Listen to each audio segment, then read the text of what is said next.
बडनेरा तालुक्यात जुना बायपास मार्गावरील खंडेश्वर टी पॉइंट चौफुलीच्या मधोमध झुडपे वाढल्याने वाहनांसाठी धोक्याचे झाले।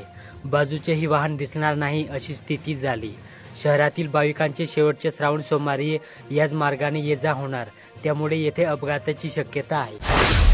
अमरावती जिल्ह्यात विविध शासकीय विभागात विकास कामे करीत असताना देयकांसाठी कंत्राटदारांना 8 महिन्यात शदामही मिळालेला नाही। शिवाय निधीच नसल्याने कामेही बंद आहेत। त्यामुळे राज्य अभियंता संघटना, कंत्राटदार महासंघ व महाराष्ट्र इंजिनियर्स असोसिएशन द्वारा मंगळवारी जिल्हा कचेरीवर धरणे आंदोलन व निदर्शने करण्यात आली व मागण्याचे निवेदन जिल्हाधिकारी यांना देण्यात आले।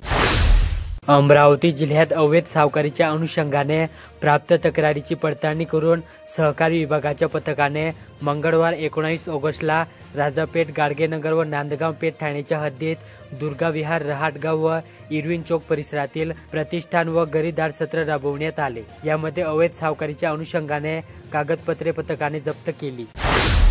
मध्य प्रदेशात दुपारी मेघा नदीच्या उगमस्थानी अतिवृष्टी झाल्याने शिरसगाव कोसब्यात महापूर आला।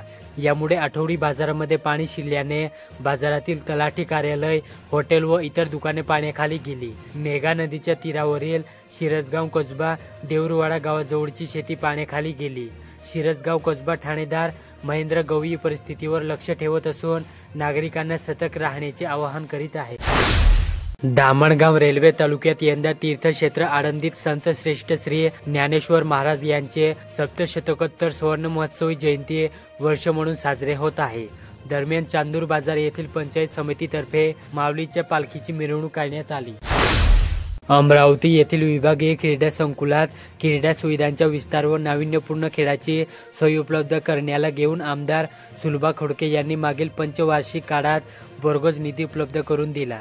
त्या पार्श्वभूमीवर प्रगतीत असलेल्या विविध कामांचा आढावा घेण्यासंदर्भात सोमवारी विभागीय क्रीडा संकुलाच्या इंडोर हॉलमध्ये बैठक पार पडली। चांदूर बाजार शहरातील नेताजी चौकातून वाहतुकीच्या मार्गावर मुख्य रस्त्याला पडलेला मोठा खड्डा वाहतुकीस अडथळा निर्माण करून अपघातास निमंत्रण देत आहे। मोठा अपघात होण्यापूर्वी संबंधित विभागाने वेळीच खड्डा बुजवावा अशी मागणी स्थानिक नागरिक करीत आहेत। मोर्शी तालुक्यातील शिरलस येथे एका नाल्यात 65 वर्षीय इस्माचा मृत्यूदेह आढळून आल्याने एकच खळबळ उडाली। नाल्याच्या पुरात वाहून गेल्यामुळे त्याचा मृत्यू झाला। ही घटना 19 ऑगस्ट रोजी दुपारी उघडीस आली। अमरावती जिल्ह्यात विधिमंडळाच्या अनुसूचित जमाती कल्याण समितीचा दौरा मंगळवारपासून सुरू झाला।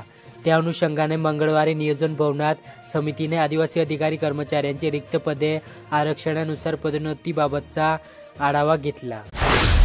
चिखलदरा तालुक्यात राज्य विधानसभा आश्वासन समितीचे अध्यक्ष तथा बडनेराचे आमदार रवी राणा यांनी मंगळवारी चिखलदरा तालुक्यातील कुलंगणा येथे वाघाच्या हल्ल्यात ठार झालेल्या प्रवीण सुक्रम बनसरे यांच्या कुटुंबास भेट देऊन सांत्वन केले। बातुकुली तालुक्यातील वाडोळा शुक्लेश्वर परिसरात गेल्या 2 दिवसांपासून जोरदार पावसाने हजेरी लावल्याने अनेकांच्या शेतातील पिके पाण्याखाली गेली। त्यामुळे शेतकऱ्यांच्या ओतानात नुकसान झाल्याचे चित्र दिसून येत आहे।